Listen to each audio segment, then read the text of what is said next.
দোকানদার ভাই না? দোকানদার ভাই, আপনি কাক ফোন মারছেন? ওই যে বিশুদ্ধবার দিন যে তোমার ঘর থেকে ফ্রিজ নিয়ে এলাম, সেই বুড়ি আমি ফোন ধরছি। হ্যাঁ হ্যাঁ হ্যাঁ হ্যাঁ, চিনছি, কোন? কই মানে কি ফ্রিজ আইনা রাখতে না গেলাম, হ্যাঁ হ্যাঁ। ফ্রিজের মধ্যে কলা থে দিছি।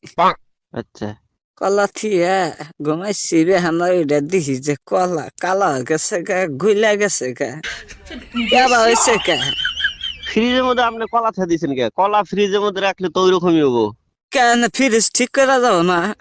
কিছুমান বস্তু আছে যেগুলা ফ্রিজে রাখা যাবে না, যেগুলা রাখা যায় ওগুলা রাখা লাগবো। আপনি কলা রাখছেন, কালা হয়েছে। কলা তো মানে বেশি ঠান্ডা পাইলে মানে ই হইলে তো 1.5 কেজি কালাই হবে। কলা আনছি, এই 1.5 কেজি কলা কইলাম যে ফ্রিজের মধ্যে তেল দিই, সকালে আবার আমার শরীর দেখবার যাম।